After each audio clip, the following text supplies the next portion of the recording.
We have an exciting service today. We're going to be going through, you're going to see a bunch of different people up here. We're doing Breakthrough Sunday. And so we're going to be talking about the different goals of our church and the different things that we're doing here in 2026. And so Carlos is going to start us off. Well, good morning, Canyon Hills. Thank you guys for being so gracious. And I think you guys got 2 points they got 6. But I mean, you guys have been married, what? How many years have you been married? 45, and you guys have been married almost 5, so you can tell the difference there. Either way, congratulations. Happy Valentine's, church. You know, today is not just another Sunday. I'm really excited about this morning because I want to tell you, I don't think you're here by mistake. Whether you're new or you're just stepping in, you've been here a few weeks, I think you're here for a very specific reason, because today, for me and for our church, I believe it is a critical and a threshold moment in the age of our church. And I believe that it is a moment where you and I get to pause long enough to ask this simple but weighty question.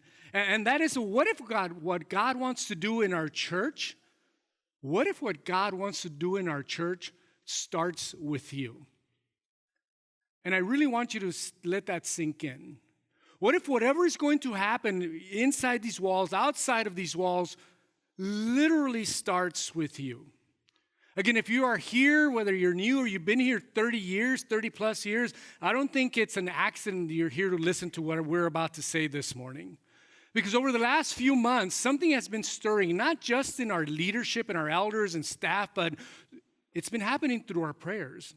There's been this growing sense that God is asking us to not keep just the status quo, not to maintain what we already have and protect it, although that's important, but to just start asking. And God is asking you and I to start preparing for more. More people, more stories, more brokenness that walk through those doors, more opportunities for people to find Jesus at the center of their lives, more responsibility. In fact, as we've prayed over the last few months, and you're going to keep hearing that we prayed over the last few months, there's been a scripture that has been coming through it out of the book of Micah, chapter 2, verse 13, which is really the anchor for the vision that we're about to talk to you about for 2026. And that scripture says that the one who breaks open the way will go before them. They will break through the gate and go out. Their king will pass through before them, the Lord at their head. This is not just a verse about ambition. We want you to know it's not just about building something impressive. It's about God leading us and going before his people. Micah describes this as God as the breaker, the one who goes first. He opens closed doors. He leads people into a territory that they could not reach on their own. But notice something important. God, yes, breaks open the way, but the people have to follow him through it. See, breakthrough is always about God's work, but it requires a human response. And the reason we're talking about breakthrough and the reason that it matters is because we talked about this several times. In fact, I love that we've been in the Old Testament since the beginning of the year, and it's kind of showing us this pattern. And we've already talked about how culture feels more divided than ever. You and I know that. As we walk out of these doors, we understand what we're up against. Everyone has forced to pick a side. Everyone is being told what to fear. Everyone, you and I, if we're honest, we're being discipled. That means we're being taught. That means we're gaining knowledge through whatever algorithm is going through your social media, and some of those algorithms are very hateful. But I'm here to remind you this morning that the church was never meant to be another echo chamber. We're not supposed to follow culture, and we're not supposed to give in and have a comment every single time something in culture happens. We are called to be first and foremost a place of prayer. My house will be a house of prayer, where the lost are going to be welcome. Lost means people that don't know Christ. Where the hurting are seen. Where the disenfranchised are dignified, and where the widow is remembered and the orphan is protected. And Jesus, not culture, is at the center of that. And as culture pushes people to the margins, our role as a church is to open our doors even wider for people to walk in. Not to compromise truth, never that, but to point people to Christ. One more for Christ. That's why when we share this vision this morning of 2026, it's not about buildings or programs. It's about bringing one more person to Christ. One more person that desperately needs of Christ that they might not even know about. And we get to do that again and again and again. And if you've been with us since the beginning of the year, you may have noticed something. Again, God has been taking us on this very intentional journey through the Old Testament, and it shows us that God doesn't bring breakthrough to a people He doesn't first prepare. If you remember, we started the year with 1st and 2nd Chronicles, and there's a theme verse that says that if my people would humble themselves and pray, it said, then breakthrough comes. In the book of Ezra, Ezra prayed before being sent to rebuild a whole people. In the book of Nehemiah, Nehemiah prayed before being sent to rebuild walls, buildings, structures. And in the book of Esther, Esther prayed and fasted before she had the courage to step into a very risky situation. All different books, all different leaders, different circumstances, but the same pattern. God wanted to do something extraordinary, and before anyone acted, they paused. And that's what we're doing this morning. We're pausing. Before action came humility, before movement came dependence, and before breakthrough came prayer and fasting. And folks, that is exactly where we find ourselves as a church. Again, over the last few months, quietly, intentionally, we've been praying and listening and asking God, not what we want to do. Father, listen to my plans for the church. Listen to what I want to do. But we've been praying very specifically, God, what do you want to do in the life of our church? And what we sense clearly is that just get ready because I'm opening the way. That's why Micah 2:13 is so important. Get ready. He is doing something. What exactly it looks like, we don't know, but we are supposed to get ready to break through and follow. So today, we want to share that vision with you, Breakthrough 2026. And I want you to know it's not a campaign, it's not a slogan, but it's really that posture of humility and understanding to say that, God, we are listening to you and we want to follow. If you are leading, God, we will follow. And we have to understand that breakthrough doesn't happen all at once. It happens through faithful steps of obedience. And that it takes all of us to do that. So over the next few moments, you're going to be hearing about 4 different breakthroughs that we believe God is calling us into this year. You're going to hear from Pastor Micah, who is our associate pastor. You're going to hear from Pastor Wesley, who is our executive pastor. You're going to hear from Pastor Chase, our youth pastor, and Pastor Chris, who is our children's pastor. And folks, these are not random. They've been prayed over. They're not trendy. They're prayer discerned next steps. So we have 4 breakthroughs. It's going to be integrate. You should see a slide up there. You're going to see innovate. You're going to see invite. And you're going to see invest. And we have to start with something foundational. Because if God is going to bring more people and we're getting ready to go through and follow, we need to be ready to receive all of these people. And we won't be good stewards of a breakthrough unless we try to integrate them into the fold, into the community, into the church. And simply what that means is that we want to create a clear, intentional pathway for every person that walks through our campus to belong, to serve, and to grow.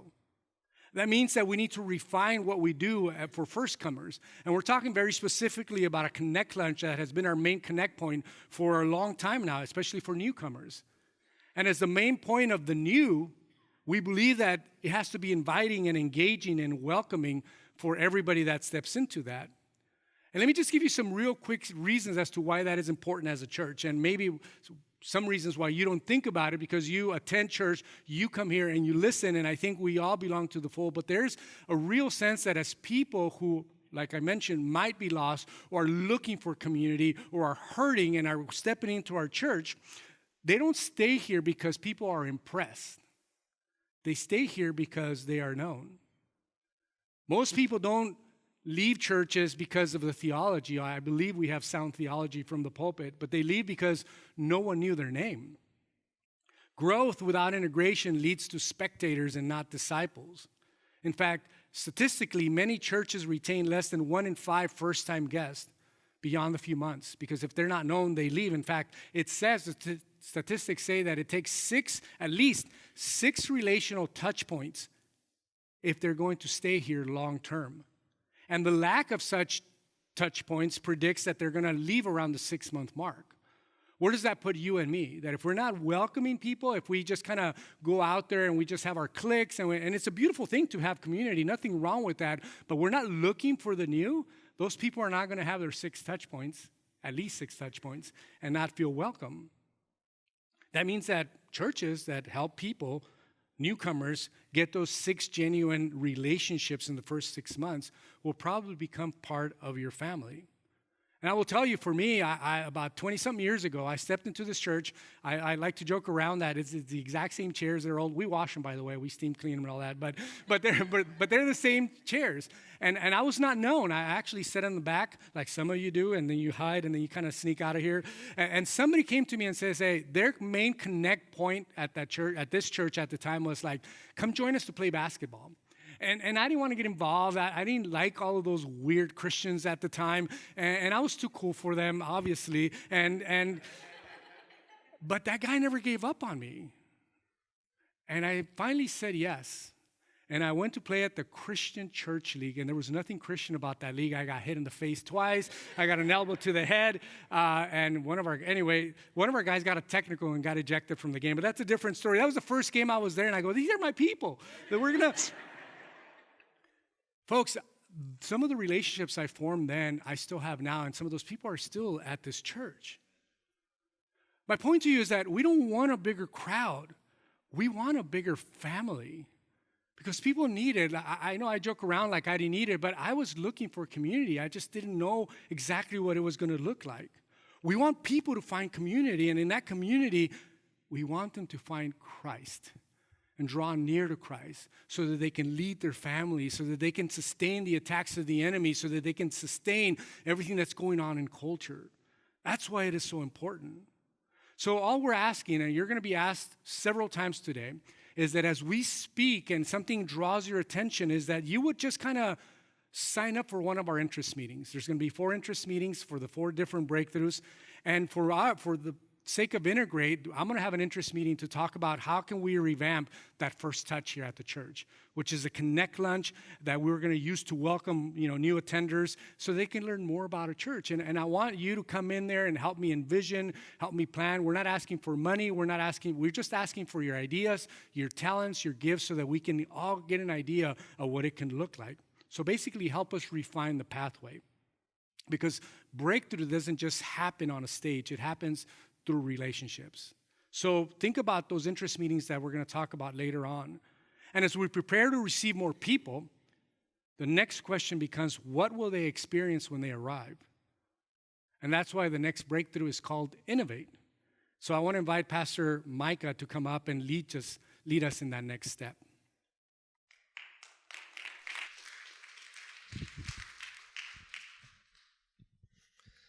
So, have you ever been to Disneyland? Every square inch of that place is used to tell this story. Walt Disney did this really well. He used the space there to tell a story. And it's a really simple story. You are in the happiest place on earth. The music works to tell that story. The employees, they're not called employees, they're called cast members because they work to tell this story. They have the trash cans are even painted very pretty, and they're cleaned every day. And every square inch of Disneyland is used to tell a very specific story. Now, Walt Disney did this really well. He made a lot of money off of it, but he wasn't the first person to figure this out. We see in the Old Testament that God, as he's given Solomon instructions on how to build the temple, we see that it's very detailed, very intentional. And what we see is that God is using the space, the temple, the tabernacle, to tell a story. We see that it's lined with gold on the inside. We see that the priests are instructed to have incense burning. We see that as part of this practice, they would sprinkle blood on the altar in different parts of the temple. And so as you're walking through here, you see the lamps that are lit. You see the fire reflecting off of the smoke. And it's telling the story of holiness and God's presence, but then sacrifice with the blood that's sprinkled on the altar. And ultimately, it's communion with God as God's people are able to enter into his presence, but there's a cost. And so this temple, it tells a story of God reconciling with his people. It's an important story. And the temple space is used to communicate that to anyone who walks in. Now, as a church, we also tell a story. And hopefully we tell a good story with our space, but we can also tell a bad story. The Israelites, at one point, they get conquered and their walls get destroyed. And if you were to go to Jerusalem when the walls were torn down, that would also tell a story. That tells a story of, man, these people aren't doing so well. That tells a story of, man, is God really with them? Are they really obeying God? And so we need to be really intentional, like the Israelites, and using our space not just to tell a good story, but to make sure that we're not telling a bad story. And the thing that we're going to focus on with this second breakthrough is our lobby. And our lobby, it doesn't tell a bad story, but when you walk in there, it says, welcome to 2002. And it looks great for 2002, but it's old. And so what we want to do with our lobby is we want it to help people tell a story of connection and belonging. Many of you are here and you've stayed here because you've encountered community. You've encountered God's presence in a way that has brought you into this family, in a way that has caused you to say, hey, these are my friends. Like Carlos shared, people out there, they are desperate for community, real community. Community that when you are suffering, when you're going through the hardest season of your life, community that reaches out and says, how are you doing? Community that will drop a meal on your porch when you really need it. There's a lot of people that don't even know what they're missing, but the second they walk on this campus and they encounter you guys, they're like, man, I needed this. We want our space to tell that story. We want our lobby to tell that story. Part of these breakthroughs is we're going to get a lot of new people on campus. And this lobby is a really easy place, an easiest spot for us to communicate a message for it's going to be pretty cheap. And so I want to ask you, if this is something that is striking a chord with you, I want to ask you to sign up. We have these interest meetings, but before the interest meetings, on our website, you can sign up for any one of these 4 things. So Carlos is really focusing on this Connect lunch. I'm focusing on the lobby. Wes is going to have one. Chris and Chase are going to have theirs. The next step here is for you to just pick one and sign up. And so if this lobby is speaking to you, I'm not looking for people who are really good at redesigning lobbies. I'm just looking for I'm looking for a group of people that are interested in helping me tell a story through that space. And so we're going to have 2 phases to this. We're going to have a dreaming and a planning phase, and then we're going to have a doing phase. You might be of no use with the dreaming and the planning, but you might be really good with the brush. And so come and help us do. You might not know how to paint, but you might be really good at being creative and thinking and planning. But either way, I want to encourage you, if this is something of interest to you, sign up. And then what I'm going to do when I see the list of people that are signing up for this lobby project, I'm going to reach out to you. And I'm just going to have a conversation and kind of see how you can help us with this project.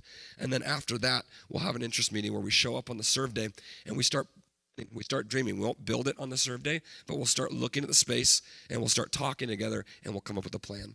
And so I want to invite you to consider which breakthrough, and I really shouldn't be in charge of the lobby, and so you guys should definitely help me with that. But I want you to consider where God might have you, where God might be stirring. And again, the purpose of this lobby is because we are expecting a lot of new people as we kind of refocus some of our efforts. And I want to invite Wes up. Wes is going to be talking about the invitation portion of our breakthrough.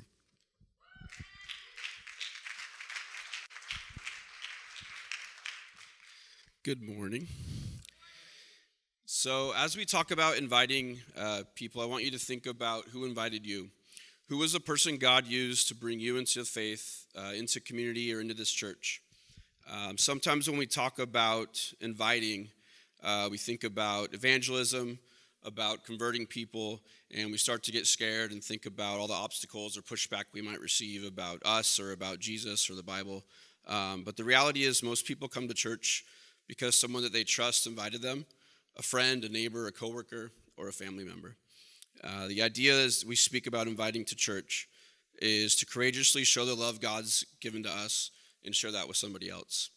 As I think about my journey and how I got here to Canyon Hills and kind of the path that's led to, the story as I understand it is my in-laws, Alan and Jenny Evanson, rode their bikes literally into the building where Larry was getting ready to launch Canyon Hills down at the end of La Palma many years ago. He invited them to that opening day, and they attended, and they've been here ever since.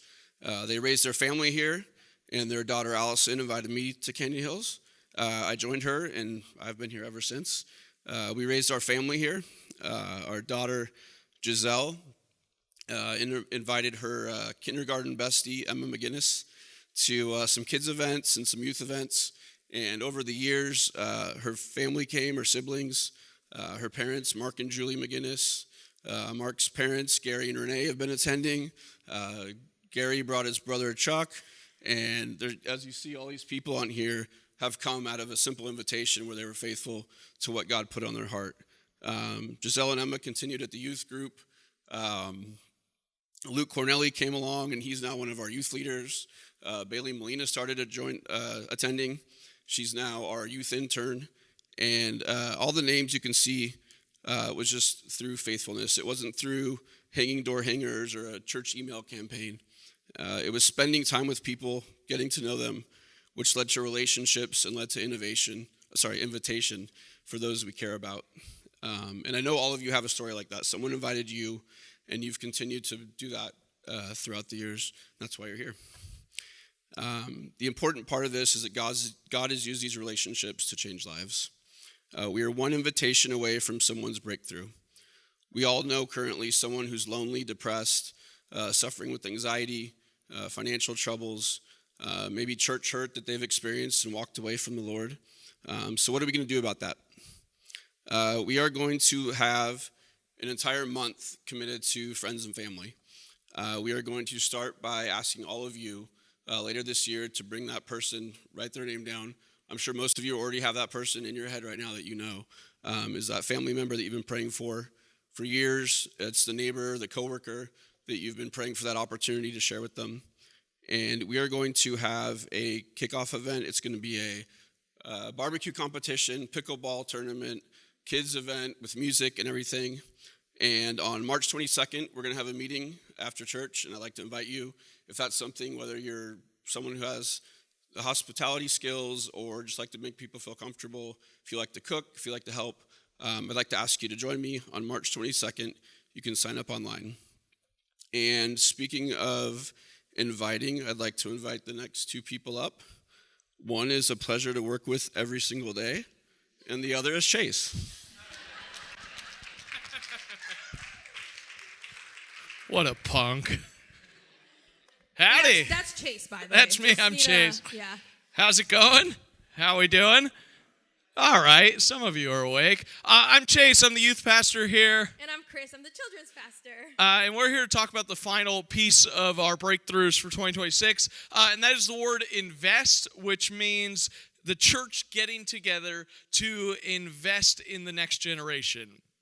We believe, as a church, that there are breakthroughs that can happen in our kids and youth ministries when we, as big church, invest into them. And in doing so, we will set up the next generation of the church for lifelong discipleship. And so we want to kind of talk about why we think this matters, both for my ministry and Chris's, and then we'll talk about how you can be a part of it for my ministry and Chris's, and then we'll talk about next steps. And so why this matters for youth ministry. I love youth ministry. Youth ministry is important because most people come to faith as a student. But the statistics show that not only do most people come to faith in their junior high and high school years, but also the largest demographic of people to leave a church is a senior graduating high school. About 75% of kids that go to church in high school will leave the church once they graduate, which means 3 out of every 4 students that's in youth group statistically should leave the church when they graduate. And then of that 75% that leaves the church, statistically 90% of them will never come back, which means the church in the United States loses so many people right as students graduate. Courage Youth, that's the name of our youth group, we hate that number. We don't want to see that. We hate that statistic. We hate that students leave the church. And we've been blessed in the past couple of years. I did the math for this. We have had 88% of our students stay plugged into a church after graduating, of our graduates, which is great, which is awesome. And if we want to see that trend continue, or if we want to see that trend get into the 90s or 100%, that's always the goal, then we believe that the whole church needs to be invested into youth ministry. Because, another statistic for you, a student needs 7 adult connections to feel comfortable in church. To feel like church is their home, they need 7 adults who know who they are, who know their story, who know their name. I am 1 adult, which means I can fill out one of those boxes, which means a student still needs to know at least 6 more like actual connections with an adult. If you do not know our students, if you do not know our youth group, then they may leave the church because they don't feel comfortable or plugged in here. And so that's why investing in the next generation matters for youth group. Yeah. Thanks, Chase. And similarly to what Chase was talking about, statistics, love that. I was reading an article on kids ministry recently, and they said that kids are forming their belief about God by the age of 9. 9, y'all. That is so young. And so that tells me that investing in kids ministry is not just about putting on this cool program and the kids having fun, even though we do that. Our program, just like Courage Youth, we have Canyon Kids. I do the curriculum. I try to put fun and games in there. But really, investing in kids ministry is about spiritual formation. We are partnering with these kids to help them learn about God, to help them find identity in God. And if they're like already figuring out what they believe about God at 9, that means it is so crucial and important to invest in kids ministry. I had the honor and the pleasure of growing up in church. I grew up in Sunday school. I remember all of my Sunday school teachers' names. I remember everything they taught me. I remember all the songs I sang at VBS. I actually accepted Jesus at VBS, and I got baptized the following year. And I think truly that I'm in vocational ministry because of everything that those ladies in Sunday school invested in me. And so that just tells me the importance of investing in our kids. Thank you, Chris. You're You're on it. She had that memorized. I had to bring a paper up. Oh. That's so embarrassing. How can you invest in youth ministry? There's 3 main ways in which you can invest in youth ministry. The first is we have 2 events coming up that we want to invite Big Church to participate in with our youth students. The first is our all-nighter, and I know that's scary. You don't have to stay up all night. I'll take care of that. There are just different parts of it that we'd like you to come and be a part of. Unless you're a youth leader, then you're staying up all night. Where are you? Here and here. But then, yes, there are just parts of it that we want you to be a part of. And then in May, we have a kickball potluck tournament, which is going to be the church versus the youth ministry. I'm recruiting baseball players. I'm recruiting the best athletes at all the high school to take down the adults in kickball. And we want you to be a part of that, just as a way for students to get to know you and for you to get to know them and for you to make that connection. So that's the first way. Partner with us in one of those 2 events. The second way, which is really important, is to give to Courage Youth. We are going to summer camp this summer on Catalina Island to this awesome church camp. But with that comes costs that some students won't be able to cover. And at the same time, we have had our fastest year of filling up our camp spots. But some of those students are going to require scholarships to go to camp. And so we ask if you want to give above your tithes and offerings to give to Courage Youth to sponsor a kid going to camp because that is the most transformative experience a student has in youth ministry. And then the third way is to become a youth leader, to be a regular part of our Tuesday nights and our Sunday mornings and all of our youth events, being a consistent presence in the lives of our students. That's how you partner with youth ministry. Awesome. I also have similar events or things that you can just, what I'm calling them is easy yeses. The first is to participate in our egg hunt this year. Raise your hand if you have been to, participated in the hunt. Anyone here? Okay, lots of people. Okay, so I'm very excited to announce this, but can we repeat after me? Can we say the hunt? The hunt. Y'all can do better than that. Can we say the hunt? The hunt. Is getting a glow up. Is getting a glow up. Oh, yeah. So this year, because we're in a breakthrough year, we're wanting to do something a little different. So we are going to be hosting a glow-in-the-dark egg hunt experience Thursday, April 2nd at 6 p.m. All right? The hunt is normally on Friday mornings. This year, we are going to shut this sanctuary down, and it's going to glow, and we're going to have just so many fun things. We're going to have a barbecue and a light maze. Like, so much planning is going going into this, but we're not doing this just for the sake of change. We're doing this because in a breakthrough year, we want to give an opportunity for families to come on the campus that would have never normally come on because they already had their Easter morning plans. Because this is on a Thursday night, there are some kids that are on spring break that week. So if they're not going out of town, they would probably be open to coming to something super cool, such a fun experience. So I encourage you to come and partner with kids and join putting on this brand new event that we've never done here before. And not only that, you get to know me really well as the children's pastor. You get to serve with some of our amazing, incredible, faithful kids ministry volunteers. So I would say we're calling it Glow Hunt Thursday. Put it out on a hashtag. Glow Hunt Thursday is such an easy first step for you to invest in our kids ministry. And the second thing really is just to come shadow in a classroom. I'm not going to ask you to lead. I'm not going to ask you to teach.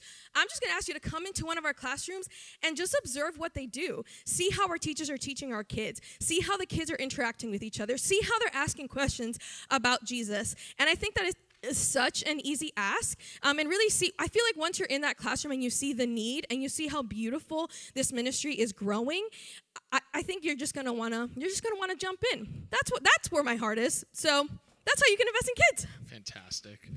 So that was a big blanket overview of invest. If you want to know, if you're like, I think kids and youth ministry sounds interesting, I want to be a part of it. Our interest meeting is going to be on March 1st after each service, where we will go into depth about how you can actually do these things with us.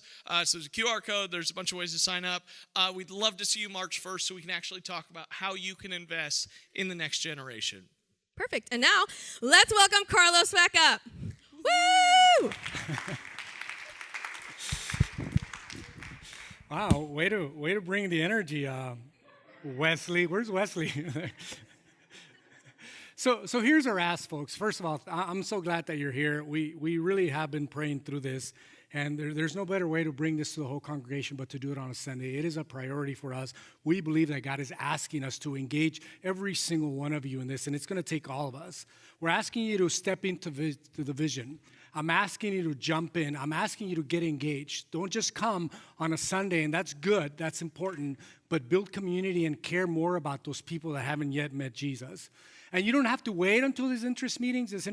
There's dates that we already have orchestrated throughout the year. That's for you to get engaged specifically in these 4 breakthroughs. But you can help people connect now in the courtyard as you walk out today. You can start telling the story. In fact, the story that we're going to tell through our lobby is greater than just Canyon Hills. We know we have a church in Mexico and a school and 70 plus kids that this church is honestly responsible for. And so many, 10 churches in the Philippines. It's a big story that we're telling that it's going to take all of us. And you don't have to wait till we have our friends and family to invite. People need it now. You don't have to wait to invest until the interest meeting. You can step into all of those things. But what we're asking for today is that we're inviting you to attend one of these interest meetings. You can attend all 4, or you can start with one that started to stir in your heart as people spoke, like Integrate. Just a little plug for that. On the screen, you're going to see a list of all the meetings, and all you have to do is just kind of tap that Connect tab in front of you. You guys are probably familiar with that. Go to our Events tab, and you sign up for one of these interest meetings or all 4. But I will tell you that we should be prompt. Because breakthrough always moves at the speed of obedience. These breakthroughs are not about the 5 pastors that spoke today. It's about this church, and it's about what God wants to do through this church. And listen, I want to reiterate that Nehemiah didn't rebuild walls alone. If you read the story, if you remember the story, everyone had a section that they were responsible for. Nehemiah just didn't rebuild gates. He rebuilt walls, but the gates were important because that's the way the people needed to go in. Ezra didn't rebuild a temple. He rebuilt it for a new generation. You know, again, we're going through this book as Steph and elders. It's called Suddenly, and then, what is the name of the book again? Gradually, then suddenly. Thank you. And in this book, I've spoke about it before. It talks about this mindset of long vision and making decisions with the 3rd and 4th generation in mind. And this is what we're doing. Just like basically Ezra and Esther, we want to do these things for the new generation and the new people that are going to step into this church. And a lot of those are your kids. A lot of those are my grandkids. And then the last thing is to remind you that Esther didn't save a nation alone. She stepped into a moment that God placed her in. And I believe God is placing you in this moment to step into one of these breakthroughs. Folks, really what I'm reminding you of, this is not a spectator sport. This is not a let's see what happens season. This is an all hands on deck moment. Because if God is going to break open the way, we don't want to stand on the sidelines. We want to follow through as he breaks through. And with the mindset of long vision in mind, think about what this church looks like in 5 years. Are you here? Imagine the baptisms. Imagine the restored marriages, the prodigal sons returning home, the children that are going to grow up knowing Jesus, your neighbors who found hope here. Some of those stories don't exist yet. They're waiting on your obedience. So sign up, show up, and take your section at the wall. Will you bow in prayer with me? Lord, we declare that we want to follow you as you break through. Father, I don't want to be on the sidelines, Lord, and I pray that as we speak this morning and as you compel your people and maybe even convict, Lord, that they would just step into the gap of bringing one more for Christ. Father, we do so willingly, out of obedience, as surely as you live and you speak into our hearts, Lord, speak to us now. May we all follow. No matter how much we're hurting, no matter how much stuff we have going on, we understand our responsibility in this, Father, that it's going to take all of us because you're calling all of us. You don't just call one person. That's why you created the church, to be your hands and feet. Father, you as the head, we all make a part of the body, Father, and we all play a part through our gifts and our talents and our treasure, Lord. May we use them all to bring one more for Christ. And we pray these things in the beautiful and the powerful name of Jesus. Amen.